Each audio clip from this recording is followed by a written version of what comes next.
caso volvió al centro del debate en 2019, cuando fue detenido nuevamente, aunque falleció en prisión en circunstancias que también generaron controversia.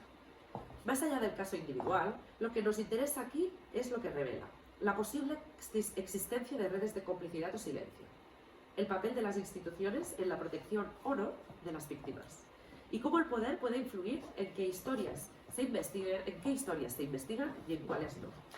Este caso nos deja con una pregunta clave. ¿Qué ocurre cuando quien debería ser investigado está cerca o dentro de las estructuras de poder? Y aquí, en esta pregunta, añado, por ejemplo, como sabemos pues, que Donald Trump está involucrado, como sabemos que José María Aznar o Alejandro Agag, su yerno también, algunos personajes políticos sabemos que han estado involucrados en la trata de menores y, sin embargo, aunque existan imágenes y muchísimos archivos, hoy en día continúan en sus lugares de poder. Así que repito la pregunta por si os apetece así romper un poco y luego sí que os haré una pregunta más individual según vuestro perfil. ¿Qué ocurre cuando quien debería ser investigado está cerca o dentro de las estructuras de poder? Bueno, aquí realmente hablamos de un concepto muy interesante que salió ya con los abusadores de Pericot, que fue el pacto interclasista entre varones.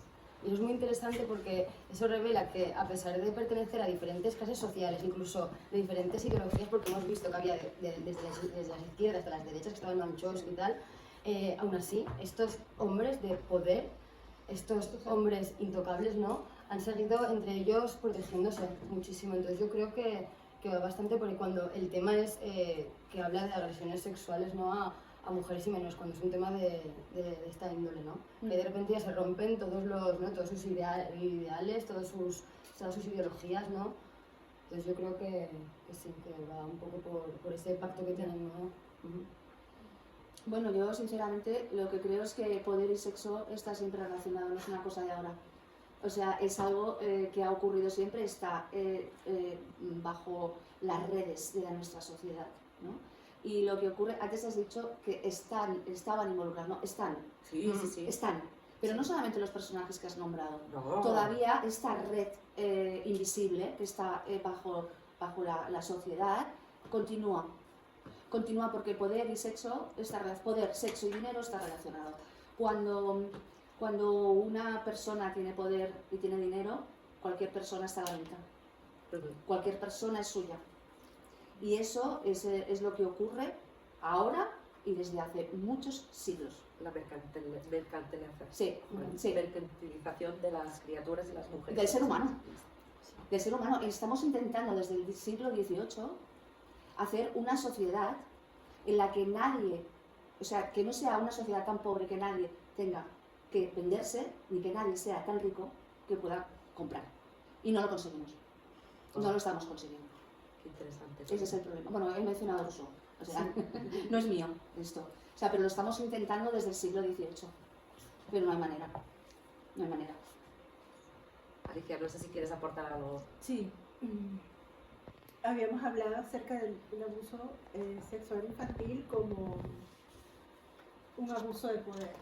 Y yo creo que si entendemos desde allí entendemos lo que ha estado ocurriendo con este caso Epstein,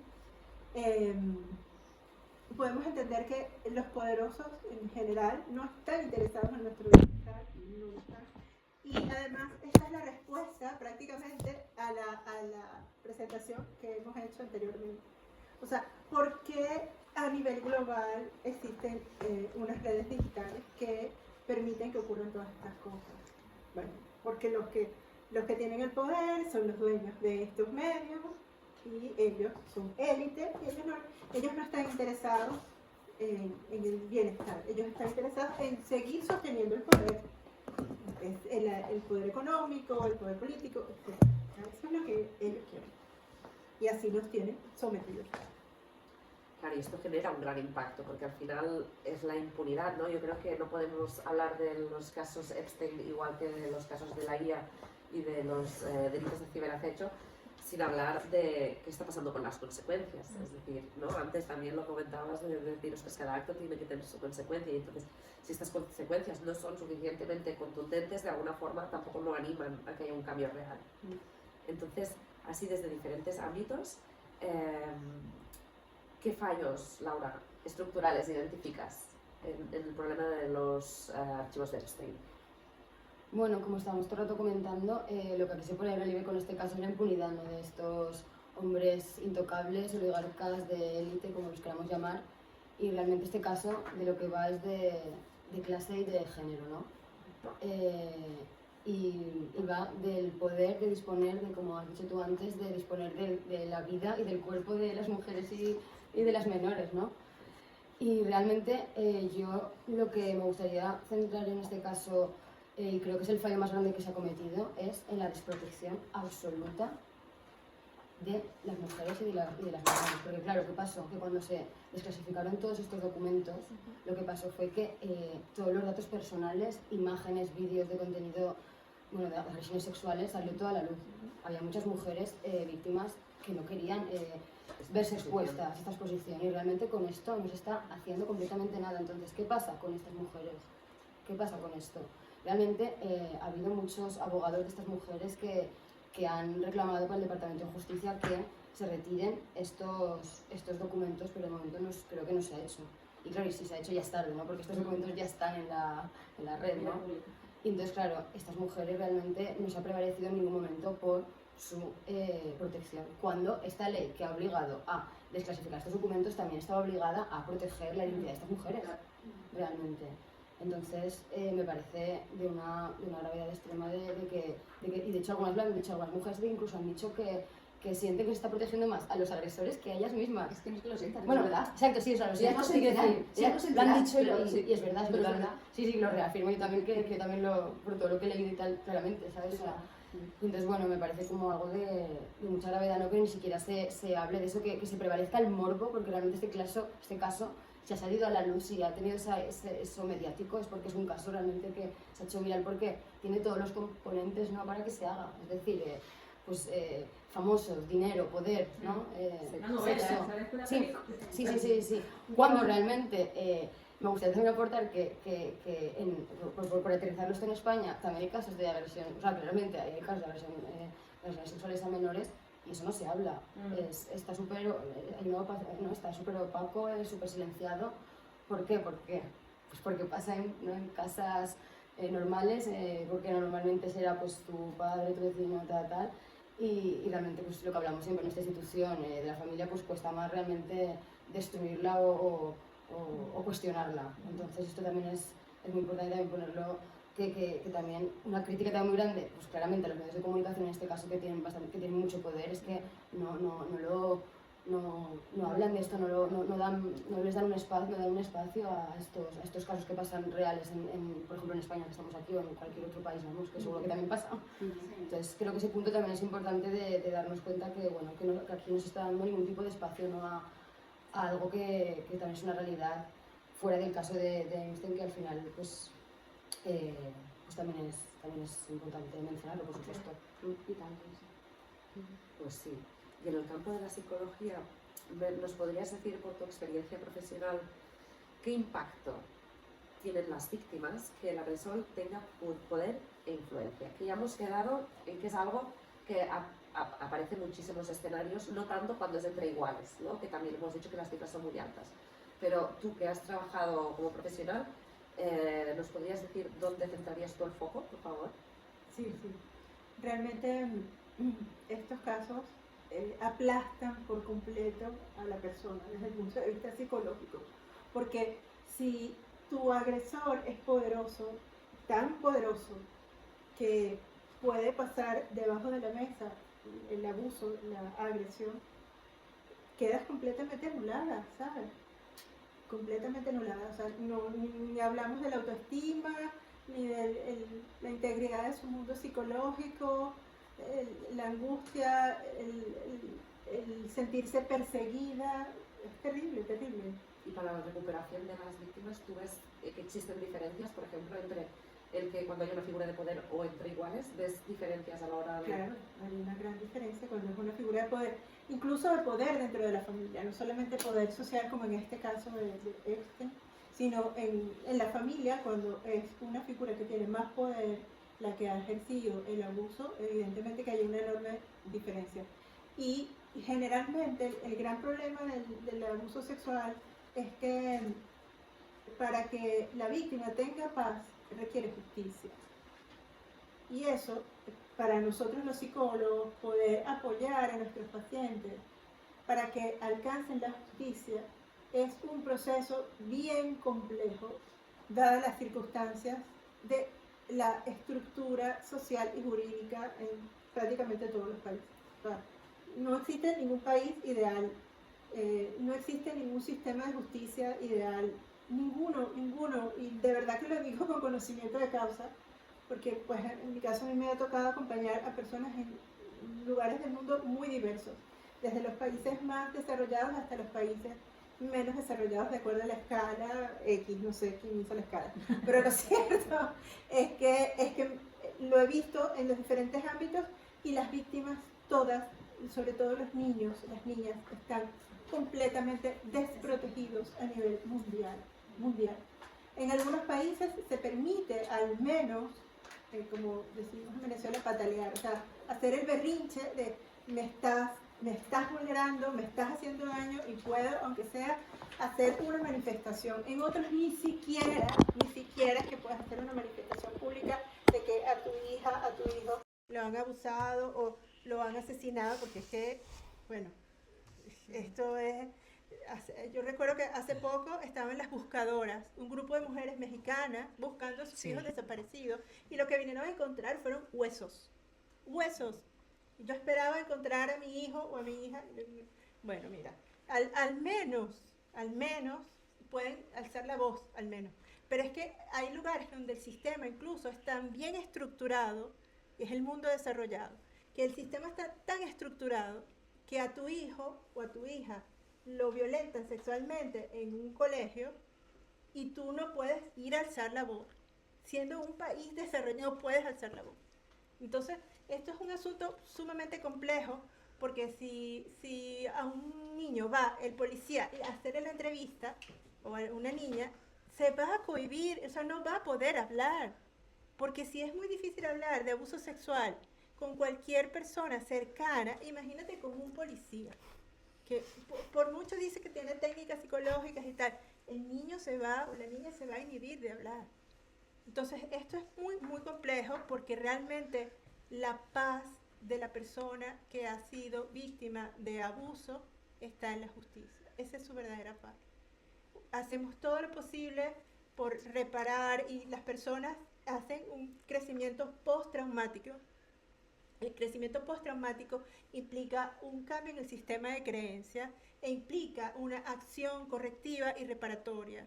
Es decir, que si yo sufrí un trauma de abuso sexual infantil, entonces yo hago algo con eso para construir una asociación, una fundación, un refugio. Me voy y me convierto en abogada y empiezo a presionar para generar leyes X. Yo estoy haciendo un crecimiento postraumático. Sí, eso está súper bien, pero la justicia para esa persona no llegó. Y esa es la gran mayoría de las personas. La gran mayoría de las personas, en mi caso son 33 años atendiendo, principalmente mujeres, porque las mujeres son las que más buscan ayuda psicológica, porque las mujeres creemos que podemos resolver las cosas hablando. Y en términos generales, los hombres creen que van a resolver las cosas haciendo. Entonces, por eso es que nosotras vamos más a consulta psicológica, porque creemos que hablando vamos a resolver. Y entonces tienen, qué sé yo, un 90% de los pacientes de cualquier psicólogo suelen ser mujeres. Y esos 33 años, yo te puedo decir que, no te puedo decir un porcentaje exacto, pero sí te puedo decir que buena parte de esas mujeres que han acudido por diversos problemas terminan diciendo: yo fui abusada sexualmente en la infancia, sin que sea el motivo de consulta. Entonces, Lo sé. todas ellas se quedaron sin paz porque se han quedado sin justicia. Y si además le sumas este poder y esta exposición pública de la que hablaba Laura, aquí ya encima no solo peligra su recuperación y su restauración, sino sus vidas y las de su entorno, porque la exposición es tan grande Claro. que ahora hablar ya con Es que esta si tú cero dices protección... que tu hermano ha abusado sexualmente de ti, que el hermano mayor, vamos a poner, tu hermano tenía 25 años y la niña tenía 3 años y ella se atreve a decir que su hermano lo ha hecho dentro de la familia, no la apoya a nadie, ella busca la justicia para que se haga justicia con su caso después de muchos años, entonces el hermano la puede asesinar en un ambiente de impunidad. Entonces por eso es que tú dices, su vida corre peligro, entonces ella se queda sin paz, pero al menos se queda con vida. Sí, y además aquí estamos tratando un tema que siempre hablamos de los abusos intrafamiliares, y aquí fíjate que los casos de Epstein cogían a chicas que eran vulnerables por algún motivo y a cambio de dinero, de estatus o de estar en ciertas fiestas, o bien las convencían para ser víctimas o bien las convencían para ser captadoras o proxenetas de nuevas víctimas. Así que este fenómeno habla de este tanto por ciento tan pequeño, pero qué impacto, porque a lo mejor incluso es más brutal al no ver ninguna vinculación y la impunidad de no voy a ser pillado porque no es intrafamiliar. No sé, yo le he dado muchas vueltas al tema y Nuria, tengo muchas ganas de preguntarte esto porque creo que este punto de vista es súper importante, también el vuestro, pero como que tenemos que empezar a dar plataforma y altavoz a las personas que han vivido este abuso, que han expuesto sus vidas, que han confrontado la problemática y que el tener estas noticias, tipo los casos de Epstein, genera un impacto en su recuperación. Y entonces, para mí la pregunta es, ¿qué, hasta donde a ti te apetezca compartir, qué supone ver cómo estos casos salen o no a la luz y qué impacto tiene en tu persona, en este caso, esta impunidad? Bueno, todos los supervivientes y todas las supervivientes tenemos que protegernos porque salen casos continuamente que quedan impunes. Es algo que nos duele, a mí personalmente me duele mucho, pero que saber qué es el poder, el dinero, lo que lo mueve, me hace tener un objetivo que es ir a por ello, ¿no? En mi caso, sufrí abusos sexuales durante toda mi infancia y parte de mi preadolescencia de la monja directora de la escuela. Me di cuenta cuando ya al final, pues con la congregación, pues nos acercamos, ¿no? Y pudimos hablar y me pidieron perdón, la madre superiora. Me di cuenta que desde la sinceridad de la que me pedían ese perdón, era que es curioso de que a esa persona era la ecónoma la que tenía el poder, ¿no? Y que ellas también sufrían algún tipo de maltrato. Cuando digo ellas son las monjas, las hermanas que estaban también, ¿no? Y que se sorprendieron cuando yo les contaba que todo ocurría en el despacho. Entonces es cuando dijeron, eso es lo que hacía en el despacho. Entonces lo que nos tenemos que cuestionar es el poder. Porque las personas que están al poder son personas, son seres humanos igual que nosotros y tienen sus virtudes, sus vicios, y no puede ser que los sigamos ciegamente. Y la complicidad me sale aquí también, ¿no? De estas monjas que sabían que pasaba algo Sí, y por fin habías puesto luz, ¿no? A lo que Sí. estaba pasando y entonces, Sí. ¿dónde queda esa inquietud de decir, oye, aquí está pasando algo, me huele, ¿no? El instinto del que Pues hablaban Kisa y Alicia antes, mi instinto me dice que pasa algo detrás de esa puerta. Sí. Son criaturas, como Sí. adulto me desresponsabilizo Sí. cuando hay una carta de los derechos de la infancia. Pero es que es como, es la mentalidad que tenemos de que el poder tiene el poder. Y el poder no es más algo que nosotros hemos cedido. O sea, el poder es social. Nosotros ponemos a esas personas allí. Y eso no lo comentamos, no lo hablamos, no se lo decimos a nuestros niños y niñas mientras van creciendo. Parece ser que los que están en el poder es que tienen que estar ahí. Y no, los ponemos nosotros. O sea, nosotros tenemos el poder de relevar a quien está en el poder. Y no solamente por cada 4 años. O sea, ellos son 10, nosotros somos millones. Y eso es lo que el ser humano todavía no hemos aprendido. Bueno, porque el sistema de las violencias se complementa por 3 ejes principales, ¿no? La parte agresora, la parte agredida y la parte cómplice. Los que trabajamos en violencia sabemos que si esta espiral, la parte cómplice se posiciona y toma partido, probablemente es una estructura que no se sostendría. Es No, decir, la exactamente, complicidad exactamente. es lo que mantiene este Sí, sistema porque de cuando violencias. El tema intrafamiliar, que yo no lo he sufrido, pero sí que comparto con otros supervivientes, siempre te das cuenta de que la figura que abusa es la que tiene poder en la familia. Es el abuelo, es el padre o es el hermano mayor. Son personas, o si no es el mayor, es una persona de las que tiene poder, ¿no? Y que sí que es verdad que los cómplices muchas veces decimos, es que también son víctimas, también es verdad. En cierta manera sí. Es que posicionarte te puede salir caro, es que puede haber una pérdida, una renuncia detrás del posicionamiento de Claro, privilegio. Sí, o manipulados también por ese poder. ¿no? También. Porque a mí Bueno, a mí me pasó con mi madre durante muchos años, yo la hice responsable, luego pude ver que también había sido una víctima, ¿no? Pero también lo que quería dejar claro es que siempre hablábamos de los hombres, del poder masculino, pero las mujeres hemos perdido nuestro poder. O sea, las mujeres somos muy poderosas. Las mujeres criamos a nuestros hijos. ¿Qué nos está pasando? Son muchos años y muchas estructuras, como explicábamos antes. Exactamente. Y también, volviendo a Elena y a Peter, que hablaban de decir, bueno, vamos a cuestionar el dogma, ¿no?, que nos ha dicho, qué roles tenemos que asumir, qué papel tenemos que cubrir las personas en esta sociedad. Exactamente. Es complicado porque al final pues tienes que sacar de la zona de confort a las personas que están sentadas en los palcos de arriba. Sí. Y eso va a generar resistencias. Es lo que decíamos, incluso los procesos de paz son conflicto en Son sí mismos. conflictos, sí, sí. Y a mí me sale ya, como para cerrar este tema y pasar un poco al siguiente, hablar de cuán revictimizador es para una víctima de abuso sexual infantil y adolescente, pues ver casos como el de Epstein en las pantallas y ver que si algo tan público, con tantas pruebas y con tantos archivos detrás, queda tan impune, en qué caso yo desde mi pequeña parcela, en mi casa, de lo que me está pasando, me tengo que confrontar. Si ya veo que a ojos de todo el mundo no le importa a nadie. Cuando pasó lo de Epstein, yo no veía a nadie movilizándose en la calle, pero volviendo al porta a porta, que es algo que me tiene aquí, de todo el mundo criticando el reciclaje del porta a porta, y ahí manifestándose. Y entonces, claro, vivimos en una sociedad que le importa mucho más que le obliguen a reciclar que no, que se estén violando a niños y a niñas. Entonces, Pero es que yo no diría que no importa.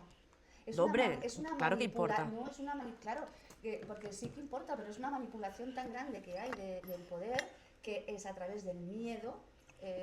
La sociedad está aterrada como si estuviera en la época feudal, con el rey ahí en el castillo, ¿vale?, robándoles toda la cosecha.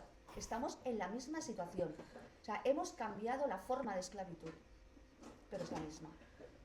así en clave, yo creo que el caso Pelicot, volviendo ahí, ha hecho algo muy grande, que es el sacar el foco de la víctima, ¿no?, de esta exposición de la víctima, y pasarlo al agresor. Además, en una entrevista, Pelicot comentaba que no se ha cambiado el apellido y publicó como Giselle Pelicot porque no quería ensuciar el suyo, el que tenía que ensuciar era el de su marido. Wow. ¿Sabes? Entonces me parece como a nivel de estrategia, o sea, esta mujer ha sido brutal la forma en que o sea, yo creo que ha tenido profesionales detrás y una red muy bestia, y el hecho de que el mundo entero se haya posicionado le ha dado este trampolín o esta plataforma para darnos este pedazo de lección. Y por eso ella propone, o creo que este es para hacer en positivo, ¿no?, propone un cambio de paradigma donde desde el papel de víctima podemos reordenar y poner el foco en el otro, aunque sea muy poderoso, y poner límites, decir, no, es que esto no te lo voy a permitir, es que esto hasta aquí, o sea, si, no me cuestiones, cuestiona a quien tienes que cuestionar. Bueno, perdona la interrupción, pero cambia mucho el paradigma cuando propone la vergüenza tiene que cambiar de bando. Totalmente. Era como la mujer estaba escondida, bueno, con algo que no tenía responsabilidad, y los hombres estaban allí como casi haciéndose triunfo de ello, ¿no? Entonces ella decidió, no voy a estar en la oscuridad, sino que me voy a prestar cara porque no fue mi responsabilidad. Y ella ha Yo creo puesto que la cara, cambia, ¿no? y Cambia ella ha un puesto poco la cara, la pero no posición. haría falta, estaría Sí. muy bien que sin necesidad de poner la cara porque lo elija, Sí. se expongan las caras que tocan, Sí, sí. ¿no? Igual que pasó con La Manada, que también Con La corrieron Manada. fotos por las redes en el momento que corrieron las de ella, corrieron las de ellos, en son de un poco de buscar esta sororidad. Así que nos quedamos con la idea de que el poder no solo actúa, sino que también condiciona lo que se cree. lo que se cuestiona y lo que se silencia. Vamos a pasar al segundo caso y luego, si os parece, hacemos una breve pausa para poder ir al baño, beber agua, ¿vale? El segundo caso también es un caso muy mediático, que nos sitúa en un contexto distinto, pero igualmente complejo. El cruce entre la protección institucional, la justicia y la credibilidad. Estamos hablando del caso de Juana Arribas. Este caso, cada vez más frecuente, es que es horroroso, porque es que lo vemos demasiado, nos acerca la tensión entre el sistema de protección institucional, la custodia y credibilidad del testimonio, especialmente cuando hay menores implicados. El caso de Juana Arribas se hizo conocido en España por un conflicto relacionado con la custodia de sus hijos y denuncias de violencia en el ámbito familiar de ASI, y más allá de los detalles concretos que han sido objeto de debate judicial y mediático, porque aunque hayan todas las pruebas no se ha llegado a valorar que hubiera una ASI real, este caso pone sobre la mesa una cuestión especialmente delicada. ¿Cómo responden las instituciones cuando hay denuncias de violencia y menores implicados? Adelante.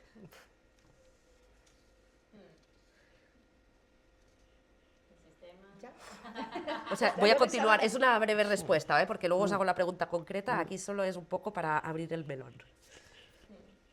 Pues me gustaría encontrar la palabra adecuada. Vale, pues pasa palabra de momento si quieres. Es que cómo responden las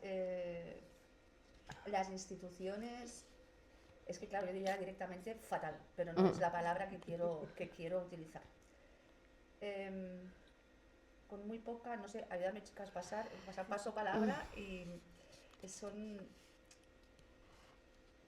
con muy pocas herramientas, con muy poco conocimiento y con muy poca implicación.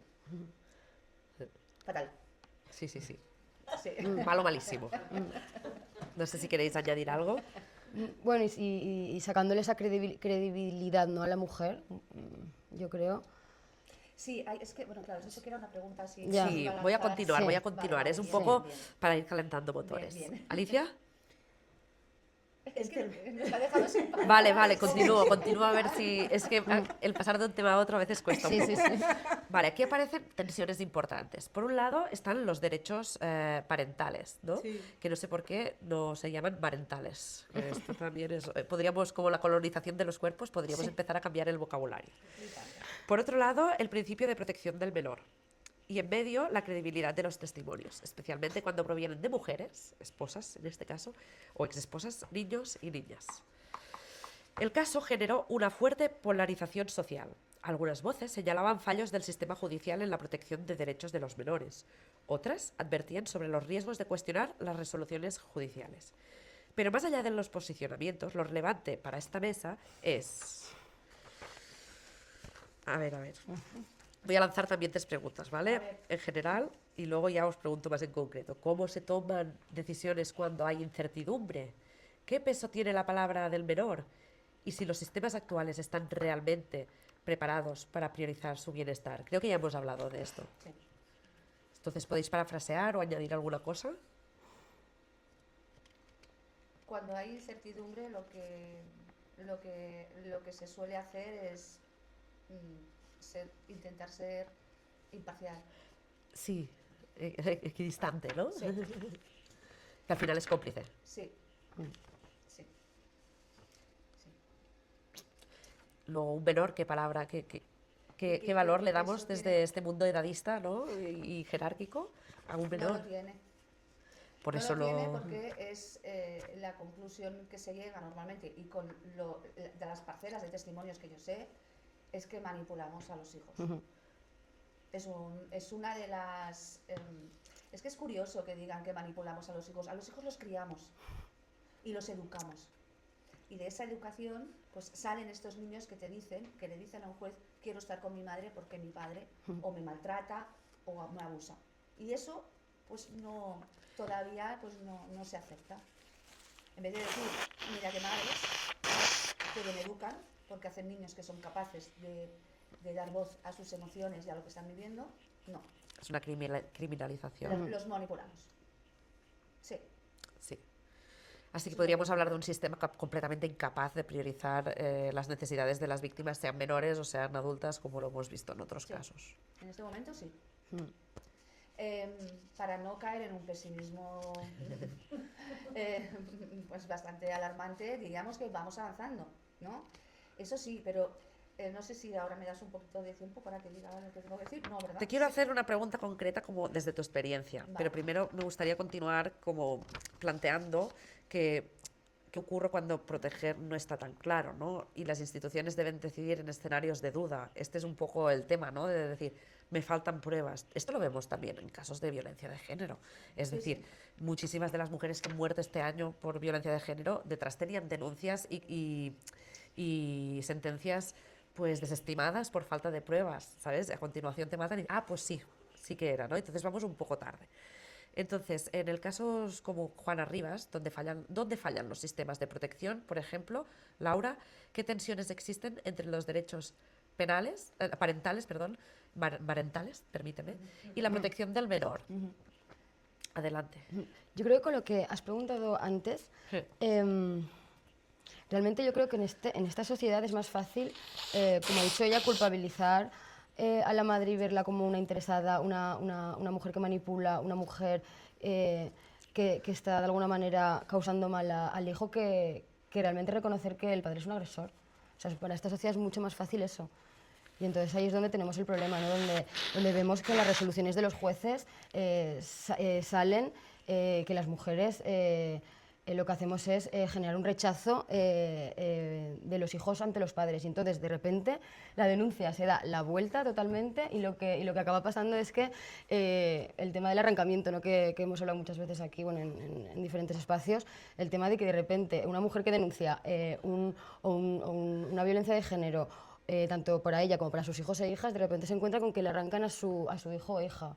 Y entonces, claro, ¿esto qué les está diciendo a las otras madres que están en esa misma situación?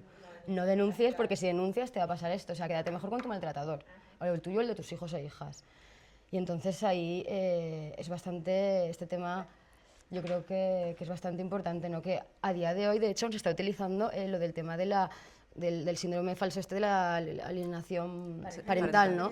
Que realmente esto, ya sabemos perfectamente que no está demostrado ni por médicos ni por psiquiatras y que esto realmente la ONU en 2020 dijo a España que estaba abusando de usar este término y claro, ¿y ahora qué pasa? Que lo que hacen es que no dicen el término tal cual, pero en conceptos lo siguen utilizando como una estrategia y una herramienta para que la madre para deslegitimizar, correcto, a la madre y que se produzca este tipo de arrancamiento. Entonces, claro, con respecto al caso de Juana Rivas, lo que también está pasando que al ser mediático ha sido bueno y malo, porque claro, a la vez ha dado pues mucho espacio a que seguramente ha habido muchas madres, ¿no? que han protectoras que a lo mejor han compartido redes, que han hecho red social, ¿no? Pero también se les está diciendo que el pronóstico es que la justicia te va a dejar súper desamparada, no te va a proteger y cuidado.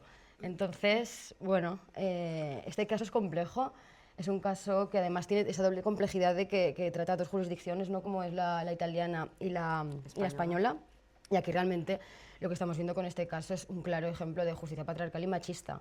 O sea, y que en otros casos también ya se ven, pero en este caso es muy relevante y realmente el problema es que no es ni un caso aislado, no es un juez incompetente, que también, porque este juez, que se llama Piñar, creo, se ve que ya tiene muchísimas sentencias en las que ha manifestado abiertamente un machismo descomunal, hablando del atractivo y del cuerpo de las mujeres víctimas.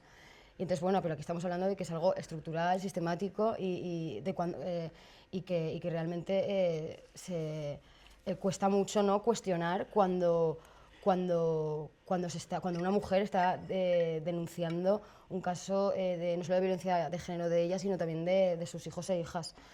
Y esto no es más que volvemos a repetir que pues en el mundo que vivimos, o sea, al final tenemos que tener en cuenta que la justicia y todo el tema y las instituciones y todos estos enclaves no son más que una representación y una reproducción de lo que pasa en la sociedad, ¿no? Que realmente vivimos en un sistema que ya lo sabemos todas, con ideas machistas, xenófobas, racistas, capacitistas.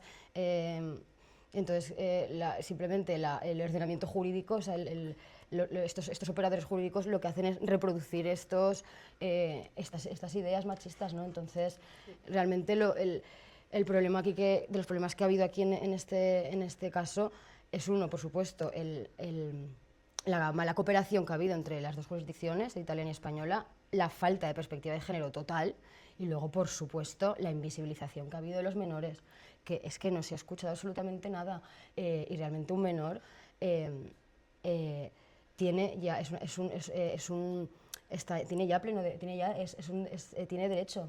Realmente es una persona que está recibiendo una violencia directa y no se les ha dado nada de espacio y realmente este caso ha vuelto a reabrir precisamente por eso, porque el hijo mayor ya ha hecho un llamamiento social a que teme por la seguridad y por la seguridad de su hermano, y ni aún así ahora mismo de hecho el hijo pequeño aún está con su padre a día de hoy. Bueno, y ha habido cárcel para ella. Sí. Y luego también otra cosa, claro, que encima no tenemos que olvidarnos que ella ha entrado en la cárcel por tema de sustracción de menores, o sea que encima ella, bueno, está recibiendo ahí un castigo gigante, siendo que realmente ella, como otras muchas madres, lo único que quieren es proteger a estos hijos de un posible riesgo o posible maltrato. Entonces realmente, bueno, creo que el hecho de que no se escucha a estos menores es el eje principal de este riesgo que está habiendo, porque al final que un padre a lo mejor durante un tiempo deje de vivir con su hijo, ese tiempo se puede recuperar, pero es que un hijo esté roto o asesinado, eso ya no se puede recuperar de ninguna manera. Y esto el otro día, porque justo esta frase la dijeron en el documental de la violencia vicaria que han sacado hace poco, no sé si lo habéis visto. No. Bueno, pues está muy bien, que está Juana Riva, está el caso de Ángel, el de la mujer esta que asesinaron a su hijo. Te lo has preparado muy bien, ¿eh? Sí, bueno, he mirado. No, esto ya fue hace tiempo que lo vi. De esta mujer que asesinaron a su hijo y había puesto como 50 demandas. O sea, te quiero decir que realmente hay una insuficiencia de protección muy grande y que no puede ser que a día de hoy aún no se escuchen a los hijos cuando realmente a nivel de leyes a los 12 años se supone que tienen que escucharlos, pero antes también. O sea, Sí. que al final su miedo, su testimonio y su demanda ya tiene que ser suficiente como para que sea algo para que determine la custodia, ¿no? Y porque es que lo que hay que mirar con los hijos y las hijas es el bienestar de ellos, y si ese bienestar tiene que pasar por romper eso tan indestructible como es un vínculo con el progenitor, pues se rompe. O sea, porque no es indestructible precisamente. No es indestructible ningún vínculo. Cuando realmente lo que tiene que priorizar es el interés superior del menor. Es que encima en las leyes lo pone. O sea, es que estamos realmente quebrantando las leyes. O sea, se están incumpliendo las leyes. Eso es lo que está pasando. O sea, entonces me parece, vamos, de una extrema gravedad completamente. De hecho, ayer, para los que no estuvisteis, Margarita, que es psicóloga, nos enseñaba a través del dibujo lo fácil que es determinar si un niño ha sufrido o no abusos, más allá de que la madre le manipule, porque al final son dibujos, la madre, o sea, le pueden manipular, vamos a decir, porque no se puede, pero da igual, con un discurso, pero si al final el niño te lo dibuja, te dice, te lo señala, hay secuelas en el físico y demás, quiero decir que se puede peritar bien. Y eso me lleva a tu pregunta para ti, Alicia, que como experta en el ámbito de psicología, ¿nos podrías explicar qué impacto tiene obligar a un menor a mantener vínculos en contextos de posible violencia? Es decir, yo creo que los que no somos psicólogos nos lo podemos imaginar, que tiene un impacto malo, pero me gustaría que aquí tú pusieras como un poco de luz aquí, para que se entendiera, más allá de la gravedad del asunto, que ya lo es. Bueno, creo que casi todo el mundo conoce un término que es trastorno de estrés postraumático, ¿verdad? Sí. Demasiado Ahora, bien. Demasiado bien, sí. Demasiado bien. Bien conocido el término, pero realmente hay una forma de estrés postraumático que es de traumas repetidos. Los traumas repetidos se dan, por ejemplo, en personas que son víctimas de violencia en sus hogares, violencia doméstica, cotidianamente, sea golpes, humillación, tal. O se da, por ejemplo, en los contextos políticos, personas que son presos políticos, que han sido torturados y tal. Esas son formas de estrés postraumático por trauma repetido. Ese tipo de violencia genera un cambio en la personalidad que significa la ausencia de recursos fundamentales, tanto recursos a nivel intelectual como recursos para el funcionamiento cotidiano. O sea, imagínate que es algo así como que la persona se apaga. Porque de hecho, cuando ves los dibujos, las pruebas proyectivas, las pruebas psicológicas de una persona que ha sufrido este tipo de traumas repetidos, lo que encuentras es esto, es que sus recursos intelectuales, su análisis, síntesis, lógica, tal, todo, los recursos emocionales, la empatía, la proactividad, todos esos aspectos psicológicos queda completamente disminuido o disminuidos, quedan completamente disminuidos. Entonces es muy, muy, muy grave, muy, muy grave. Este tipo de situaciones yo lo aprendí con un psicólogo que trabajaba en ACNUR y que nos estaba enseñando, él trabajaba en Canadá para ACNUR y nos estaba enseñando, en ese momento yo vivía en Venezuela, y nos estaba enseñando a hacer las pruebas psicológicas para personas con este tipo de traumas repetidos y es impresionante, o sea, es impresionante, es un poco lo que nos mostraba en Margarita, pero en una dimensión mucho mayor, o sea, es como si la persona, imagínate que fuese un árbol, ¿verdad?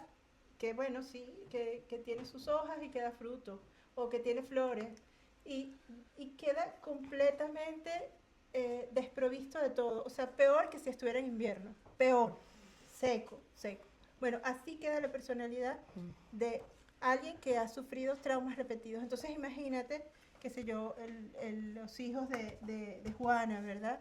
O sea, cómo estaría ella también. Claro, porque aquí se incluye el hecho de que hasta los 22 años, más o menos, la corteza frontal, el cerebro, llega a un cerebro maduro, y aquí estamos hablando de un momento muy vital, ¿no?, en las criaturas, que deja una imprenta ahí, ¿no? Claro, Cuéntanos tú más como experta. Gravísimo. Porque si hacemos un TAC del cerebro de una persona que ha sufrido estrés postraumático, se puede identificar clarísimamente. Claro, si hacemos todas estas pruebas neuropsicológicas o neurológicas en personas con depresión, personas con ansiedad, personas que no tienen depresión y ansiedad, puedes identificar el cerebro de una persona que ha sufrido traumas repetidos así, totalmente apagado, así como ves, yo no sé si lo has visto, Sí. Cuando aparece la persona con depresión, que aparece azul, que aparece, ¿no? Y cuando tienes una persona que está vital, que está sana psicológicamente, y aparece sí amarillo, rojo, naranja, ¿verdad? Bueno, exactamente eso era lo que yo quería explicar, y creo que me comprendiste súper bien. Eso era lo que quería explicar acerca de qué ocurre con una persona, y mucho más si es un niño. Claro. Si es un niño, le estás robando la vida. Claro, y Le a mí me estás sale como preguntar destruyendo si la es vida. tan fácil Claro. ver las secuelas, y es, bueno, tan fácil, a ver, pues como haciendo un escáner o lo que sea, ¿por qué continuamos cuestionando pues a este menor? Porque realmente está fallando el peritaje aquí, ¿no? Más bien demasiados recursos que tiene el menor de poder levantar la voz y decir, yo no quiero esto, yo quiero lo otro. O sea, demasiado sano, que es muy, muy sano. Porque cualquier otro menor, por miedo y delante de la autoridad, como puede ser jueces y abogados, que eso suele ser algo que genera mucha intimidación, se hubiese quedado callado. Totalmente. ¿Sabes? Fuerte. Ay, pues muchas gracias por esta contextualización, porque al final creo que esta mesa aporta muchísima riqueza al tema. Y entonces ahora sí, Nuria, es tu momento. ¿Me dejas ir? ¿Me Sí, dejas que...? a ver, te voy a echar una pregunta, pero tú Vale, ponle es que todo lo que no- quieras. sí. Digo, a ver, desde la experiencia, ¿cómo se vive la puesta en duda del testimonio, así como su desprotección? Esto me interesa porque creo que la gente de la calle, la gente que nos puede estar viendo, no conoce estas tres miradas desde tan distinto, y creo que es muy interesante porque básicamente haciendo dos preguntas muy similares me vais a hablar cada uno desde su perspectiva profesional o vivencial, o las dos. Sí, Así sí. que adelante. El cuestionario, te respondo a la pregunta y después enlazaré algo que han dicho las compañeras. Claro, por favor. La pregunta es ¿qué pasa cuando se cuestiona el testimonio, ¿no? Sí, ¿cómo lo vive? O sea, A ver, yo como superviviente, yo no recuerdo gran parte de mi infancia. Yo recordé la violencia sexual que sufrí a los 42 años, ¿vale? Cuando ya había acumulado una serie de enfermedades importantes. Entonces, lo que sí es que tengo algunos recuerdos vagos de comentarle algo a mi madre, ¿no? Y era, bueno, está relacionado con el poder. Pasé por una niña mentirosa, una niña llorona, estaba siempre a flor de piel, pero nunca se cuestionó que realmente yo en el colegio estaba sufriendo todo lo que estaba sufriendo, porque mi testimonio era pues de una niña que no sabía lo que decía. Es que fíjate, esto es súper habitual y déjame señalarlo, el señalar las secuelas en vez de lo que te ha llevado a tener esas secuelas, esta revictimización constante. De hecho, sí, perdona, pero Sí, de sí. hecho, si en aquel momento mi madre hubiera estado preparada, ¿vale? Porque yo ya he entendido que también fue una víctima, porque mi madre tenía unas características en las que el poder la podía manipular fácilmente, ¿no? Sí, sí, sí. Pero si a mí se me hubiera hecho caso, si mi testimonio se hubiera hecho caso, yo no hubiera llegado a tener un estrés postraumático, que es lo que hablamos. No podemos a lo mejor frenar la pederastía, pero sí podemos conseguir escuchando esos testimonios, que no se convierta en un estrés postraumático que te pueda llevar a la muerte o a enfermedades en tu vida adulta, ¿no?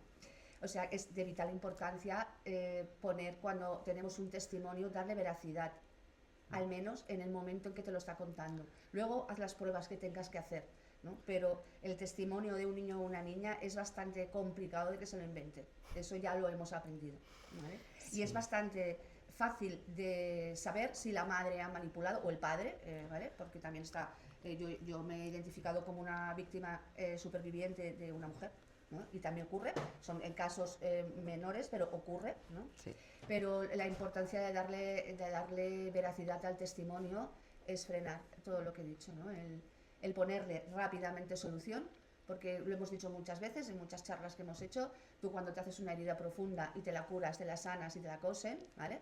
Cicatrizará bien, y de vez en cuando a lo mejor esa cicatriz te pica, ¿no? Pero si esa herida no se cura, si es una herida en la pierna, te la tendrán que amputar, y si se cangrena, tu vida, o sea, se va, mueres, sí, ¿no? Entonces, la importancia de la prevención, la importancia de darle veracidad a los testimonios que nos dan, porque dar testimonios de sufrir violencia, no sé, tienes que tener una imaginación y una inventiva, y además unas ganas de ponerte en la palestra, que no entiendo cómo hay personas que pueden pensar que te lo estás inventando, o que aquello que estás diciendo lo haces para hacer daño a alguien.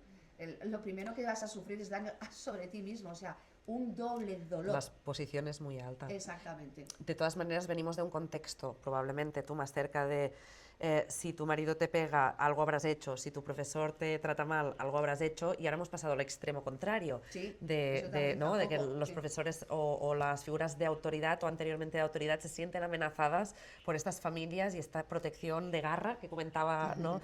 Kisai, y bueno, y aún así vemos que el resultado es el mismo. Sí. ¿No? Esta impunidad para los agresores, es decir, este cambio de paradigma tampoco nos ha ofrecido muchos cambios. No, porque es como, igual que la vergüenza tiene que haber de lado, el miedo cambia de lado. O sea, tenemos primero miedo a uno y después tenemos miedo a los demás, y el miedo no se va. Entonces no hacemos nada, ¿no?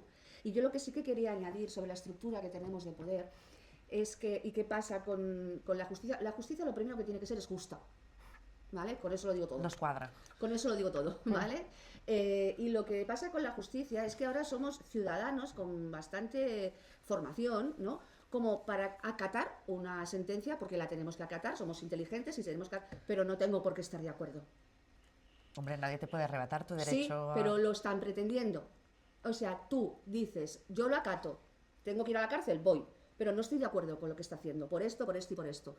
Entonces es peor todavía, ¿no? Y esto, o sea, tú decir a la justicia que no está siendo justa, trae consecuencias negativas. Y lo que tendría que hacer todo el sistema judicial es repensarse lo que está haciendo. Porque no es una estructura plana, al final te están diciendo esto desde un sistema de poder. No, habéis dicho antes de que las palabras las tenemos que cambiar. Yo, si a mí me mandan a testificar, yo no puedo testificar, no tengo testículos. ¿Me entiendes? O sea, si voy a testificar, si vamos a hablar bien, o sea, voy a decir, bueno, yo puedo decir aquí lo que quiera, porque yo no estoy poniendo los ovarios, estoy poniendo unos testículos que no tengo. ¿no? Fantástico. No, me parece... Gracias por esta aportación, No, sí, Nuria. sí. Es que, claro, como filóloga tienes Sí. conocimientos que nosotras no. Más que nada. Hay filósofa, Pero perdona. no pasa nada. Pero es que hay situaciones en la justicia que dices, oye, por favor, mirad un poquito el lenguaje que estáis utilizando, mirad un poquito que las mujeres también son juristas, son jueces, ¿no? Entonces también necesitan su espacio, ¿no? Y sobre todo, la estructura que hay nos viene de muy antiguo. Nos viene de muy antiguo. Nosotros venimos de todo el pensamiento griego. ¿Vale? Si nosotros queremos saber por qué pensamos así y por qué asá, vayamos a los griegos, a los antiguos griegos, y sabremos por qué pensamos así. Pues en la antigua Grecia, lo que es la familia, los hijos y la mujer pertenecían al hombre. No podía entrar nadie en esa familia y decirle a ese hombre lo que tenía que hacer. Si maltrataba a esos niños, nadie le decía nada. Si acababa matando a su mujer, nadie le decía nada. Eso estamos intentando corregirlo, pero tenemos secuelas. Antes he hablado de una red bajo la sociedad. Pues es esta red de secuelas que tenemos de hace muchísimo tiempo, muchísimos siglos, que no se ponen encima de la mesa. No se ponen encima de la mesa, ¿no? Es decir, vale, estas estructuras las llevamos desde hace, estamos hablando de 3000 años antes de Cristo, pues estamos hablando de ¿cuántos siglos? Un montón, ¿no? ¿20 siglos? No, estamos hablando de un montón de siglos. Eso no puede desaparecer de un plumazo, ¿no? Entonces, si sabemos cuál es el problema, ¿vale? El patriarcado nos viene de aquí. O sea, no es que es algo que hayan elaborado los hombres ahora porque quieran hacerlo así, no. O sea, es una estructura que los hombres también han aprendido y también pueden desaprender. Y de hecho lo están haciendo. Sí, y toda la sociedad. Y porque, toda la sociedad. claro. Pero tenemos que saber de dónde venimos, qué lenguaje utilizamos, y hay que cambiarlo todo. Igual que antes lo he dicho con la estructura de poder, el dinero, o sea, el capitalismo ha llegado a un tope. Estamos en una situación que nos estamos peleando por ¿es el Golfo de Hormuz o qué es? Es el canal el estrecho de Hormuz. ¿Me estáis diciendo que ahora mismo nos estamos guerreando por los recursos, cuando los recursos se pueden repartir? ¿En serio? O sea, tenemos un capitalismo totalmente feroz, en el que hay algunos que tienen todo el petróleo, ¿vale? Y los demás, pues no vamos a poder ni calentar nuestros hogares, ¿no? Creo que van saliendo las estructuras que Exactamente. hacen que estos sistemas se mantengan tal y como están. Claro, y lo Creo que van hacemos saliendo es en lo que vamos pelearnos diciendo. entre nosotros. Id pensando, Y para el pelearnos entre final de esta nosotros. sesión, ahora cerramos y hacemos una pausita, ir pensando de todo lo que vamos hablando, cuáles serían posibles soluciones o dónde poner un poco el foco a nivel de pequeños compromisos, pero que puedan transformar realmente, ¿vale? Entonces, muchísimas gracias, Nuria, ha sido súper interesante todas las 3 aportaciones. Entonces, aparece aquí una cuestión clave, que no siempre lo institucional protege, esto nos quedaba clarísimo, Claro. y eso obliga a revisar profundamente los sistemas existentes, ¿vale? Ahí dejo esa pista para ver cuál podría ser nuestra lucha de aquí en adelante para esta transformación. Vamos a hacer una pausa de 10 minutitos, 10-15 minutitas. Tenéis fuera, ¿no? una mesita con pica pica, algún refresco. Nos vemos de aquí un cuarto de hora aquí. Muchísimas gracias y una cuestión que es bastante importante como contextualizar en este ámbito. Y para los que no sepan qué es Roblox, voy a explicar un poquito de qué estamos hablando. Este tercer caso nos traslada a un entorno diferente, pero cada vez más presente, que es el digital. Justamente acabamos de hacer una charla de lo digital, a ver si lo podemos enlazar un poco. Aquí entramos en una problemática creciente, el abuso en entornos digitales donde las dinámicas de poder se vuelven más difusas, pero igualmente peligrosas. El grooming es una forma de abuso en la que la persona adulta establece una relación con un menor a través de Internet con fines de manipulación, control o explotación. Plataformas como Roblox, muy populares entre los menores, han sido señaladas en distintos informes y debates públicos por la posibilidad de que estos contactos se produzcan en espacios aparentemente seguros. En este caso estamos hablando de un juego. Aquí no hablamos de un caso aislado, sino de una problemática creciente que plantea varios retos. En entornos digitales los entornos digitales facilitan el anonimato y la suplantación de identidad. Con la IA también, que es lo que estábamos hablando antes. Las dinámicas de confianza se construyen de forma progresiva y resultan difíciles de detectar. Claro, nos perdemos todo ese lenguaje no verbal, nos perdemos eso que el instinto, ¿no? nos puede hablar y hacernos ir más precavidos o no, porque la pantalla le da como mucha frialdad a todo esto. Y muchas veces las personas adultas responsables no conocen estos espacios en profundidad. También la problemática que había salido antes, ¿no? De cómo los adultos acompañamos a estos menores. Está jugando un juego, creemos que no hay peligro, el juego en sí no es un peligro, sino es una herramienta, es cómo se usa. Además, hay un elemento clave. Los menores no siempre perciben el riesgo, porque si estas intenciones pueden empezar como juegos, amistad o reconocimiento, se difunden. Se difuminan, perdón. Esto abre preguntas importantes como qué responsabilidades tienen las plataformas, como estábamos diciendo antes. ¿Estamos educando el uso crítico de la tecnología? Esto creo que queda perfectamente respondido con la charla que hemos tenido anterior. De todas formas, si queréis aportar, luego ya os dejo vuestro turno. ¿Y cómo podemos detectar señales de alerta sin invadir ni generar desconfianza, ¿no? Antes Kisai nos contaba de una madre que ha entrado en el móvil de su hija y ha podido percibir alguna cosa, ¿no? Que a mí me ha llamado mucho la atención de que lo tuviera tan claro, ¿no? Del perfil. Y ahí lo que hubo, que lo conversamos ayer, es que no había una respuesta de la madre como de asombro y de culpar a la niña, sino que más bien fue con naturalidad. Qué bien. De acercarse y hablar, porque al final el silencio es que es el peor enemigo al final. Esto es muy esperanzador, te agradezco mucho que lo compartas porque no todo tiene que ser en clave negativa, evidentemente estamos tocando temas muy sensibles. Entonces podríamos decir que tenemos el sentimiento de que estamos llegando tarde, ¿no? Como sociedad, esto que contábamos antes de ostras, es que va tan rápido y sin embargo el sistema que tiene la capacidad de protegernos va tan lento que es un poco incompatible. Entonces, en el caso del grouping en plataformas digitales, te quería preguntar, Laura, ¿qué responsabilidad crees que tienen las plataformas? Evidentemente, expláyate en lo que necesites. Adelante. Vale, bueno, lo primero de todo empezar diciendo que, como todos ya sabemos, que al final el mundo digital es una extensión del mundo físico, ¿no? Y claro, este mundo físico, porque está sustentado, ¿no? Pues por un sistema que es violento de per se, ¿no?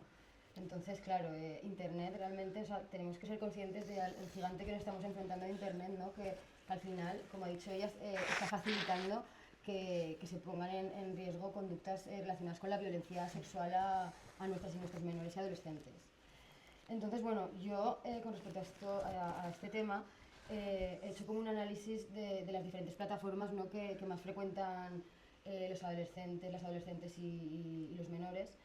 Y me gustaría empezar por una que es una industria millonaria, ¿no? Que es el porno, que ya se sitúa por delante de las farmacéuticas. Entonces, claro, mueve anualmente 100.000 millones de dólares en todo el mundo. Y realmente el 30% del tráfico de Internet o bien es porno o bien es contenido relacionado con el mismo. Por lo tanto, tenemos ahí que parar un poco, ¿no? Luego, por otra parte, el portal más visto como sitio web es el Pornhub, que es un sitio de web donde ahí se puede ver porno, ¿no? Y que curiosamente en 2021 les hicieron eliminar 2/3 partes de los vídeos, porque se ve que les pidieron que las personas tenían que verificar como usuarios de esos vídeos, y después de 13 millones de vídeos desaparecieron 10 millones de vídeos. Pero realmente aquí no acaba todo, porque aunque hayan desaparecido muchísimos de esos vídeos, en estos vídeos realmente el 70% son vídeos violentos. Son vídeos que siguen reproduciendo violaciones, haciendo apología de incestos, viendo como por supuesto, hay también como 100.000 vídeos de violaciones a menores o simulación de que son menores, y entonces vídeos por supuesto racistas, misóginos, y entonces es de hecho el 10º sitio web más visitado de todo el mundo. O sea que realmente es algo que tenemos que echar la vista allí porque es preocupante, ¿no? Entonces, claro, esto me dio una reflexión a mí de decir, ostras, conductas que son tipificadas como delitos en nuestro Código Penal se están utilizando como fantasías sexuales. O sea, es muy, muy heavy. Entonces, y claro, y luego por otra parte, también lo que pasa, que claro, que Internet también está como dando un hueco a estos pedófilos, ¿no? Porque claro, si si estos pedófilos están sintiendo como que tienen una cierta comunidad, ¿no? Porque antes de algo que se avergonzaban, ahora sienten que hay gente que también piensa como ellos o siente como ellos. Entonces están como, en vez de avergonzándose, como cogiendo de alguna manera empoderamiento, ¿no? Por llamarlo de alguna manera. Entonces sí, también es peligroso. Y de hecho hace unos años apareció este grupo de hombres que se llamaban MAP, que ahora ya sí, que eran como hombres que reivindicaban que personas adultas tuvieran, que una orientación sexual fuera que personas adultas pudieran mantener relaciones sexuales con menores. Y se abanderaron y eran como un movimiento como si fueran feminista, pero después se vio que no tuvo mucho auge, pero bueno, pero ahí estuvieron y se habló de ellos, ¿no? Entonces, por ejemplo, una medida que podría realmente que se podría realmente poner sería que los bancos y estas compañías de tarjetas de crédito dejarán, por ejemplo, de cooperar con estos sitios web, porque realmente son sitios que están fomentando la agresión sexual a menores, aparte de muchas más cosas, ¿no? de mujeres que se ven inconscientes, y bueno, eso me parece pues, que es un tema a hablar, ¿no? El posicionamiento de los bancos, ¿eh? No pides nada. Ya. Bueno, Es que los gobiernos tendrían que ser También, claro. Sí. los prioritarios en ir cortando, total. porque todo es a base de dinero. Sí, esto lo hemos hablado antes en la ponencia anterior, de que sobre todo es el Estado quien se tiene que hacer cargo de esto. Exacto. Y la educación y muchas cosas tienen que empezar por el Estado. Total. De todas maneras, y disculpar, pero me hace reflexionar en el sentido de que qué triste que realmente sea el ser humano así, porque si hay esas cifras, es que hay muchos adultos que entran. Claro. Entonces, ¿cómo luchas contra la mentalidad que tienen esos adultos? Por mucho que tú queramos, claro, pero por mucho que nosotros queramos, o el Estado, o a través de los bancos, o a través de las tarjetas, cortar, eso no quita la mentalidad de ese adulto. No sé si me explico. Totalmente, Entonces, totalmente. Es un gran misterio. Claro, entonces yo creo que la lucha está, perdida. Quiero decir que es cuestión de generación. Lo que sí es importante es formar a nuestros jóvenes para que no lleguen a ser a esos pensamientos, ¿no? Exactamente. Y es ahí donde creo que realmente se puede hacer la lucha. Es que no hay que atacar perdona, pero creo que no hay que atacar solo al gobierno, porque van a radicar unas páginas web y van a encontrar el método, van a crear nuevas cosas, porque es lo que, como bien dices, es la mentalidad. Entonces lo que hay que hacer es, pues, sobre el nombre, ¿no? La conciencia de las nuevas generaciones. También. A ver qué ha pasado, porque ahí hay unas generaciones perdidas, porque es lo que dices. O sea, yo he flipado con las cifras de unas páginas porno, o sea, yo sé que es porno, y o sea, me parece increíble que tantísima gente vea esto y hay tantas fantasías y toda tantas la cosas policía que tiene, la gente que tiene capacitada, no podría poner un muro, un algo. Van a encontrar Yo siempre lo que, el método. siento quizá es que estamos poniendo el foco u olvidando una pieza del rompecabezas, que es que la sexualidad es parte inherente del ser humano. Sí. Los instintos sexuales son parte de nosotros y no podemos ocultarlos, bloquearlos, porque de alguna manera van a salir, como tú dices, vamos a bloquear unas páginas y vamos a inventar otra cosa. Lo que hay es que tener educación sexual desde casa y ver cómo encauzar esos instintos sexuales que son naturales y necesarios. Y asumir nuestra responsabilidad como adultos que tenemos con nuestras criaturas. Es que tenemos que fabricar, acompañar, o dígale como quieras, a las criaturas para ser futuros adultos. Es decir, cosas que antes se permitían como, esto son cosas de hermanos, se pegan entre ellos. Pues yo me estoy encontrando un montón que pasan la mayoría de edad y se denuncian entre ellos. ¿Por qué? ¿Por qué puedes pegar a tu hermano o a tu hermana hasta los 18 y entonces es ilegal? No, porque hay todo un vocabulario detrás que permite estas violencias y entonces los adultos no estamos preparando a nuestras criaturas para ser futuros adultos, que cumplan con las normas éticas y sociales de convivencia comunitaria. Entonces, creo que también como mayores tenemos que hacer, ¿no?, una reflexión muy profunda de hasta dónde hemos tolerado, porque total, a mí y mi hermano me pegaba y mira qué bien que he salido, ¿no? Pues estos discursos son de impunidad, son de invisibilización del dolor que hay detrás, son de me lo tiro a la espalda, pero tengo un trauma como una catedral y con él ando cada día, ¿no?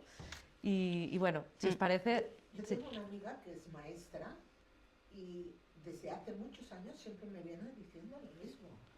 Primero tendríamos que educar a los padres, porque dicen, me llegan y yo fui perdida con ellos.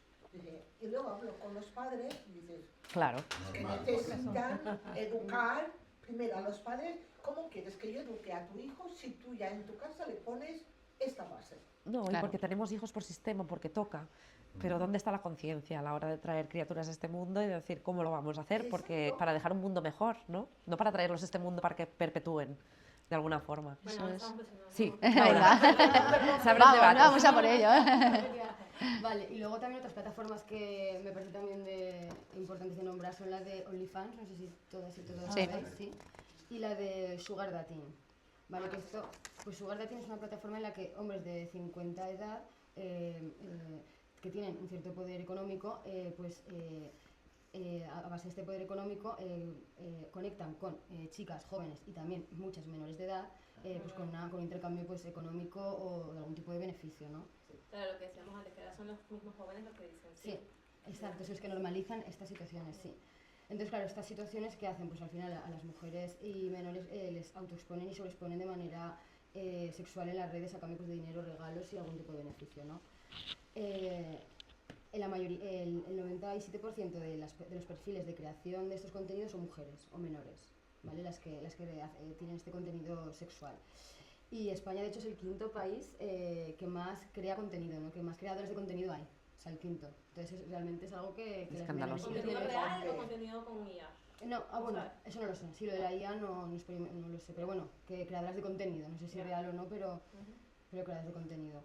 Y entonces, claro, es lo que hemos hablado antes, ¿no? Que hay una normalización de esto, porque ellas y ellos no lo ven como algo violento, porque realmente se les vende como se les pone como eufemismo, ¿sabes? Se les vende como a ellas que vas a conseguir el éxito, el glamour, una independencia económica, un empoderamiento económico, y a ellos se les vende como que vais a ser los mentores, ¿no? Entonces, claro, no ven realmente el peligro, cuando realmente lo que es como si fueran proxenetas digitales estos hombres, ¿no? Porque en OnlyFans ahora hay como unos managers que son los que ayudan los que proporcionan a las chicas, pues les dicen las tarifas que poner, qué fotos subir, con quién tienes que hablar, cómo tienes que hablar para conseguir, supone, más dinero y monetizarlo, ¿no? Entonces, claro, ¿qué pasa? Que en estas páginas realmente se puso como una cláusula de que tienen que tener 18 años, pero claramente, o sea, poniendo una foto de DNI y luego una foto con el DNI con tu cara, pero claramente los menores saben cómo tienen que trampear esto. Entonces, lo que antes surge un poco el tema, lo que me pareció también interesante es que realmente a los menores también se les podría hacer una advertencia de que si tienen ya 14 años o más de 14 años hay una responsabilidad penal, porque realmente lo que están haciendo en términos es constitución de delitos, o bien de hurto si han cogido el DNI de alguien de su familia o de quien sea, y sustracción de falsedad documental. Claro. Entonces realmente es como una advertencia y poner un poco los límites, o sea, creo que también es bueno que sepan que no siempre va a estar papá, mamá o mamás protegiéndoles, que eso no sé, antes ha salido algo parecido. Sí. Están como bajo la sombrilla que soy menor y estoy... Sí. Bueno, y lo que sabemos ya perfectamente, que esto realmente parte de un sistema patriarcal en el que volvemos a hablar de que la mujer ya no es sujeto sino objeto, hipersexualización de la mujer, el hombre provee económicamente, la mujer tiene que estar a la satisfacción sexual y deseos del hombre, o sea, volvemos a eso que ya tenemos, ¿no? Que creíamos que teníamos. Sí, o que hemos hablado tanto, pero que se vuelve a reproducir de una forma que, lo que he dicho, de un gigante, ¿no? Y de que se está invirtiendo hay muchísimo, entonces claro, realmente hay un profundo desequilibrio y hay una estructura de poder en el que el consentimiento nunca puede ser libre. O sea, no es un consentimiento libre cuando hay una estructura de poder tan sumamente desigual, ¿no? De unas personas adultas a personas o muy jóvenes o menores, también estamos hablando. Entonces, bueno, y luego decir también importante que otros que también lo están incentivando son las redes sociales. Llámese Instagram, TikTok, YouTube. Estas redes son las que también están haciendo marketing y publicidad de todo esto. Entonces también, pues bueno, hay que poner el foco en eso, ¿no? Y medidas. Como padres, pues como padres y madres volvemos a decir que tiene que recaer todo sobre nosotras y nosotros, también es complicado, ¿no? O sea, sí que hay controles parentales, hay páginas que te explican cómo se puede controlar, pues limitando las conexiones de los hijos y las hijas, pero claro, también hasta qué punto tenemos el control de todo esto, ¿no? Y las plataformas que tienen que hacer, pues, digamos, herramientas de verificación mucho más eficaces y a partir de ahí, pues, Y contenidos que no constituyan un delito en sí mismo, ¿no? Totalmente, sí. O por ejemplo, y que se prohíba la publicidad de estas plataformas a menores. O sea, los adultos y adultas ya me parece mal que estemos en eso también, pero ya los menores, que son personas que están creando la identidad, que son más vulnerables de per se y de que están en una situación mucho más de riesgo, que puede acabar en grooming o en ciberacoso, te quiero decir, me parece. Y de hecho, bueno, lo de Meta, que ya se puso hace poco, pues lo que hablabais, ¿no? Que ya se condenó esto y se puso una multa de 775 millones de euros. Pero, la paga ¿y qué hacemos con eso? Claro, se paga y ya está, y pagada está, ¿no? Sí. Y la has pagado con la prostitución con material de explotación sexual infantil. Encima está mancha de sangre, o sea, bañada de sangre, ¿no? El dinero este. Sí. Pues es como ese enfoque que he hecho yo. Sí, un poco desolador. No, y lo que has hecho, respirar profundamente, también lo tenemos que hacer todos, ¿eh? Respiremos. Gracias, Laura. Se ha visto tu pasión a tope. Me encanta. Sí, es que... Alicia, continúo. Evidentemente puedes aportar lo que quieras, pero así para romper el hielo, ¿por qué los menores son especialmente vulnerables en estos espacios desde el campo de la psicología? Los menores están apenas aprendiendo a desenvolverse en el mundo y en pleno desarrollo de su cerebro y de su conciencia. Entonces, evidentemente que ellos están mucho más vulnerables para poder discernir qué les conviene, qué no les conviene. Y por eso es que nuestra labor es orientar, guiar, para que no puedan, o sea, para que ellos sepan qué les hace daño. Yo creo que eso es fundamental en todas las áreas de la vida, porque es que en lo digital, claro, podemos prohibir, podemos retrasar, etcétera, pero la vida no, o sea, no van a poder decir, bueno, voy a dejar de ir al colegio o voy a dejar de hacer cosas en la vida. Ellos tienen que aprender a diferenciar en quién confiar y en quién no, cómo protegerse en la vida. Y qué cosas están bien y qué cosas no, porque si estás diciendo que muchos menores, o sea, se falsifica para poder participar en el negocio. Aquí no estamos preparando futuros adultos. ¿Qué está pasando? Hay que crear un espíritu crítico, Claro. lo cual es una labor cotidiana. Fíjate, mis padres eran algo más que boomers, o sea, mi papá nació en el año 1922, ya falleció mi papá, y mi mamá un poco después. Y una de las cosas que yo recuerdo siempre que hacían en casa era que se compraban todos los diarios, o por lo menos un diario, y nos sentábamos a leer las noticias de cultura, de política, de deporte, todo. Y conversábamos y hacíamos una crítica acerca de lo que estaba ocurriendo. Eso a mí me dejó muy marcada. Y yo creo que este tipo de espacios es un poco como el espacio de mi mamá y mi papá. Sí, de mira, vamos a ver qué está pasando aquí, qué podemos aportar. ¿Cuál es tu punto de vista? Solamente el tener el espíritu crítico, todos los que vamos a casa de regreso de esta jornada, vamos a llegar pensando en hablar con nuestros hijos, nuestros nietos. Oye, mira, ¿sabes que estuve en esta actividad y estuvimos reflexionando sobre esto? ¿Tú qué opinas? O sea, simplemente esa pregunta, ¿tú qué opinas de esto? Ya eso es esa acción que me dejaron mis padres de, mira, abre los ojos. Sí. Y el intercambio genera mucha riqueza, muchísimo. Y el espíritu crítico. Y el espíritu crítico, claro. De poder tener tu propia opinión, ¿no? En un marco en que cada una lo estáis explicando desde vuestro punto de vista. Claro. Sin invalidar el punto de vista de la otra. Y validar el punto de vista de todas y todos, claro. Sí, siempre y cuando no cruce la línea de la violencia o de... Claro, obvio. Sí, Que no está pasando, no está Hay pasando. límites, Pero hay como quiero límites. decir, no todas las opiniones Claro. son respetables, Obvio, no todas obvio, son sí. válidas, aquí no hay lugar. apoyen la violencia, por supuesto. Ella, Que no la ella está propicien. diciendo una cosa muy bonita. Sí. Que yo le viví en mi casa también, con mis padres. Que uno explicaba una cosa, el otro explicaba otra. Y había... Diversidad. Sí, y había... hablábamos y... Parlamento. Sí. Y ahora, yo una de las cosas que me da rabia, me da cosa, es de mamás su cerveza, sentadas, su cigarrito y su bebé al lado con un móvil. ¿Qué clase de conversación va a tener con ese bebé? O con esa criatura de 2, 3, 4 años. Es horrible. Eso. Y le dan el móvil para ellas estar tranquilas. Ay, no me molestes. Lo encuentro tan... Bueno, aquí también me gustaría como poner al mismo nivel que el padre estuviera haciendo exactamente lo mismo. No, por el tema de... Tenemos que pensar qué les está pasando a estas madres también un poco a nivel de sobrecarga, a nivel de apoyo. Sí, sí, pero a veces la sociedad tiende a castigar mucho más ciertos tipos de conducta, ¿no?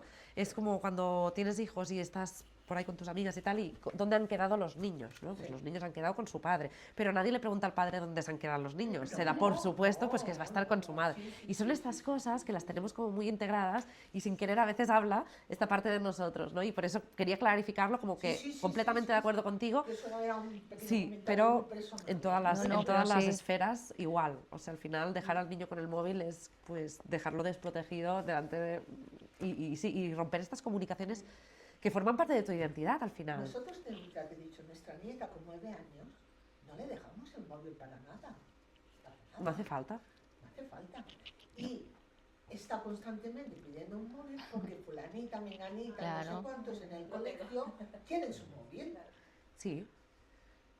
Y mi hija y mi yerno le explican los motivos por tal... Pues lo hacen muy bien. Pues y es mantenerse. A nivel psicológico, el tema precisamente de que una niña, los padres con muy buen criterio dicen, no, tú tienes 9, 8, 9 años, tu móvil todavía no.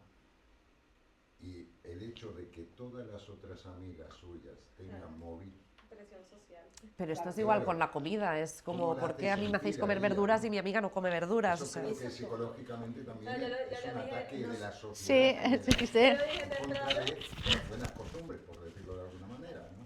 Entonces esto es lo realmente preocupante, ¿no? La está acostumbrando a comer de todo. Claro, pero esta será tu lucha personal, porque cada familia elige. Y tú tendrás que luchar tus valores. Pues mira, yo te doy verduritas y tal porque me importa tu salud. Y yo te voy a criar para ser una adulta saludable. Y por lo tanto, puedes comer caramelos, puedes comer pastel, pero esto no puede ser la base de tu alimentación. Primero me tengo que asegurar de que has comido lo otro. Y no lo vamos a hacer indiscriminadamente, lo vamos a hacer tantos días o lo que sea. Porque la castración, como habíamos dicho antes, nos lleva a lo opuesto. Es decir, no toma nada y tal, pues entonces seguramente esta criatura luego lo querrá en exceso. Por lo que hay que encontrar este equilibrio. Pero es que esta lucha de las pantallas está en muchísimas esferas porque cada uno en nuestra casa elegimos cómo educar y acompañar a estas criaturas. Por eso yo creo también un poco que sería muy, muy interesante hacer todas estas charlas en colegios. Sí. Nos gustaría, pero cuesta. Mira, está abierta a todo el mundo y mira... Exacto. Pero yo creo que los colegios tendrían que empezar ya. Bueno, de hecho, lo están... Poquito a poco lo están haciendo. Estamos en ello. Pero va lento, va lento. Sí, va lento. Una puntilla que el otro día, pensando en todo esto, yo trabajé en un ayuntamiento de técnica de igualdad y a mí me llegaban todas las solicitudes de las subvenciones que yo podía pedir y había 800.000, porque en la Diputación hay un montón. Pero de así no, o sea, había muchísimos temas, pero del tema de así no.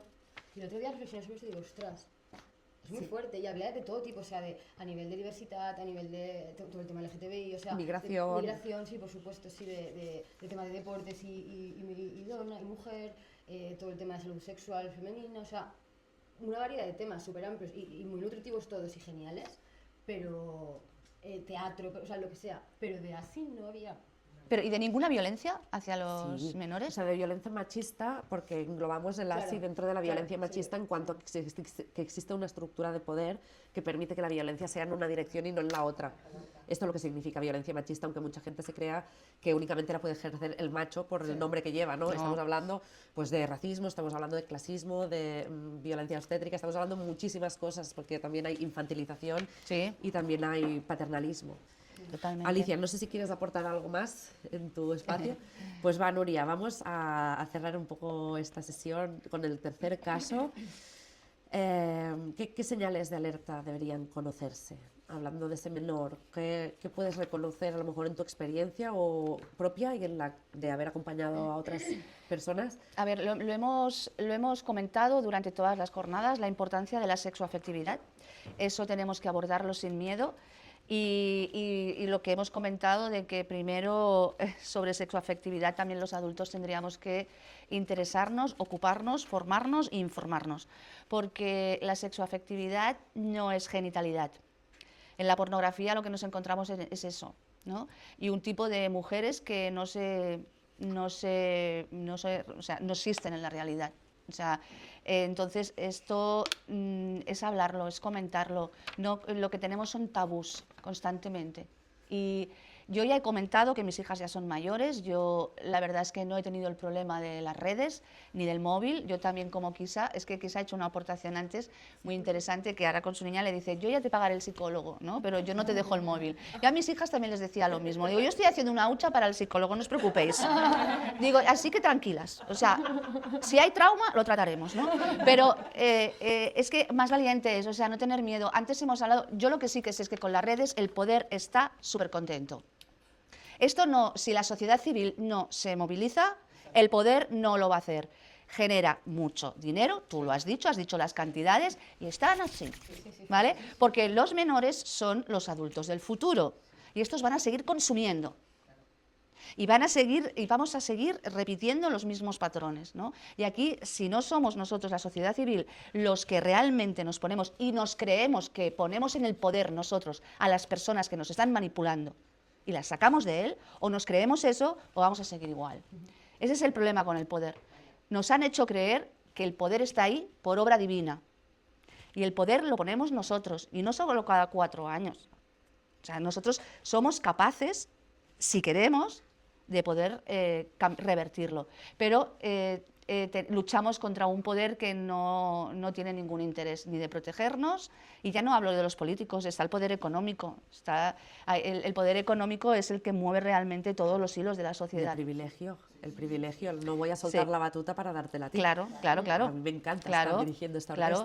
¿Cómo vas a hacer ciudadanos que tengan formación en sexoafectividad y que el sexo ya no genere millones y millones de dinero? ¿Cómo vas a permitir eso? O sea, eso lo tenemos que tener claro. O sea, el poder se está fregando las manos, o sea, ¿vale? Los gobiernos tienen que abordarlo y hacer las leyes que sean necesarias, pero las familias tenemos que tener mucho más contacto con nuestros menores y con nuestros jóvenes, porque realmente lo pasan mal. Lo pasan mal, no están divirtiéndose. Y un poquito enseñarles a apreciarse más ellos.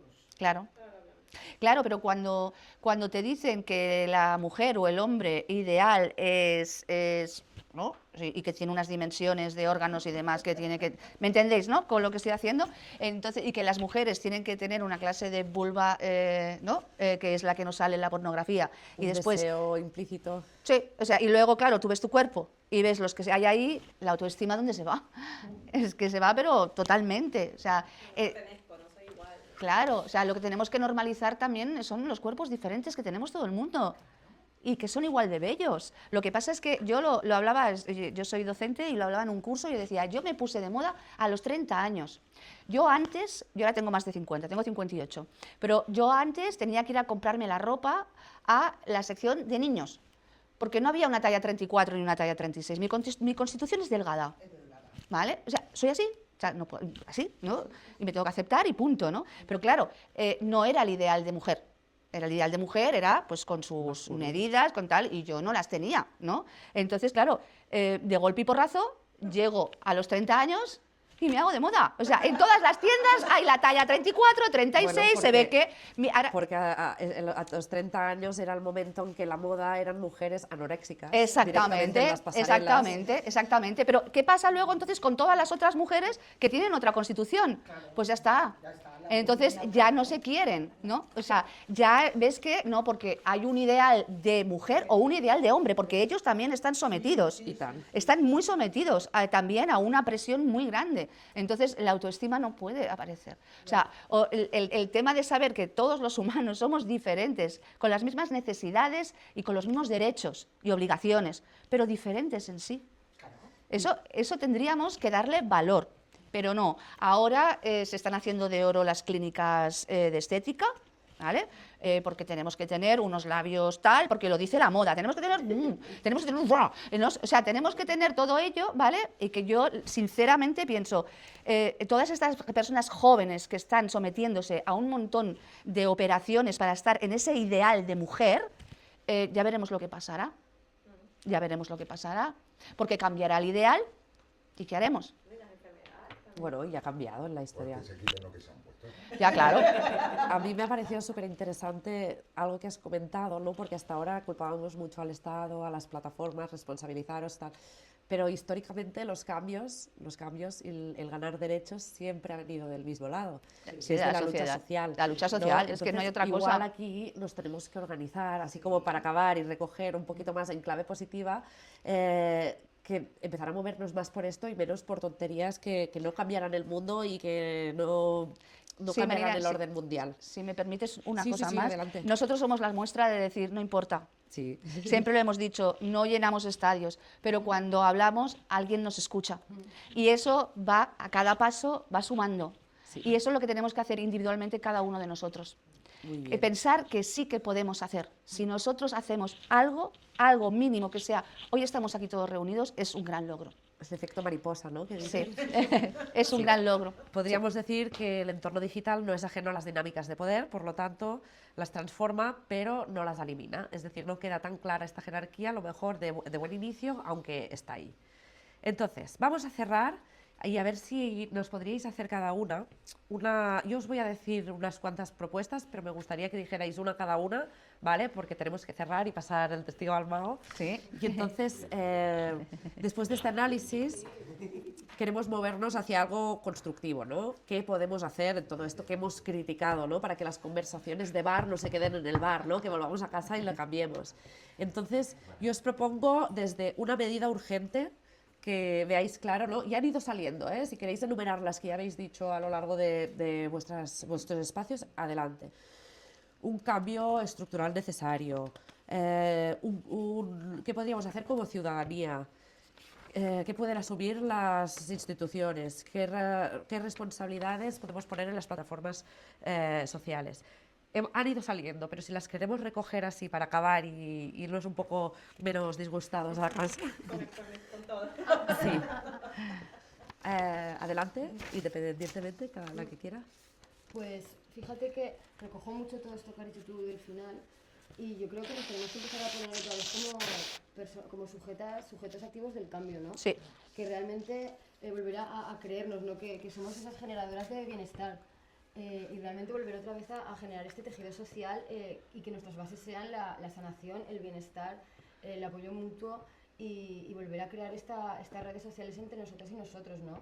Bien sea, pues es diferente, ¿no? La zona rural que la de la ciudad, pues en las ciudades, pues en los barrios, ¿no? Que se tejen estos temas de vecindad, en la zona rural, pues al final, por ejemplo, lo que has dicho también tú ahora, hoy, por ejemplo, yo me voy a ir a casa y mañana voy a estar con gente y pasado y demás y lo voy a explicar y me va a escuchar mucho círculo y se va a abrir este tema y además es un tema que como todas sabéis, pues es muy tabú, muy silenciado y se genera debate realmente porque son temas que a la sociedad les interesa, realmente interesan estos temas. Lo que pasa que o no se abordan o están ahí bajo las sombras. Entonces yo creo que viene un poco, sobre todo por ahí, por el crear el tejido social y hacer, pues a lo mejor nosotros que tenemos el espacio de GR feminista, pues empezar a hacer charlas del tema de, a lo mejor no decir así como tal, pero hablar del grooming, o sea, como lo que decíamos, pues poco a poco desde otros puntos y al final se redirige todo eso, o sea, hoy realmente yo lo del porno tal, pero lo hemos redirigido totalmente al tema de los... En el catálogo está, pero no sé. No tira. No, pero bueno, yo te agradezco un montón esta aportación porque me parece muy positiva y que además como apela un poco a nuestras responsabilidades adultas y te regalamos un aplauso, Laura, por haber formado parte de esta mesa. A ver, aportaciones positivas, por favor. Bueno, yo tenía muy claro lo que quería aportar y es que el poder cambiará de bando.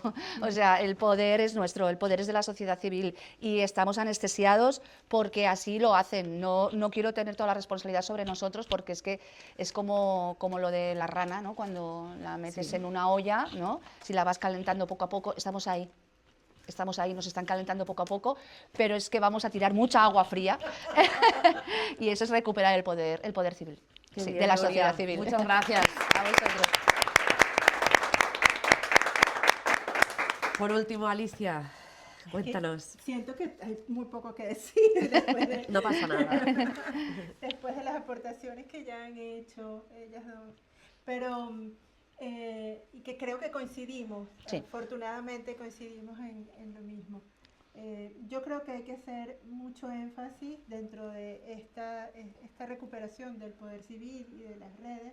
Hay que hacer mucho énfasis en saber contra qué luchamos.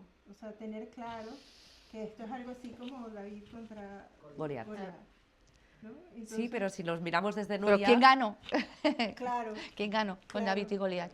pues que David. por Pues ya supuesto. está. Entonces, pero es eso, nos sentimos pequeños, pero Sí. realmente somos grandes. Exactamente. Y ahí es donde está el problema. Ahí está. Ahí es lo que tenemos que visibilizar. Sí. Muchas gracias, Alicia. Bueno, a ti. Bueno, creo que hemos dado voz al poder y a los silencios, al poder de los silencios. Creo que hemos dado un lugar para hablar de estructuras y desigualdades y también hemos puesto en la mesa la necesidad que tenemos de cuestionarlas. Hemos visto que la recuperación del valor personal no es solo individual, sino que es profundamente colectivo.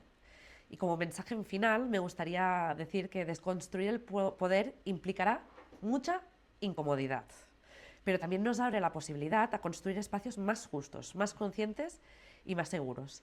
Y no puedo acabar esta mesa sin agradeceros a todos vosotros que habéis venido a vernos, más a las ponentes, más a Susana y Kisa que están en el equipo técnico, por vuestras aportaciones, por todas las personas que habéis sostenido este espacio y que muchísimas gracias.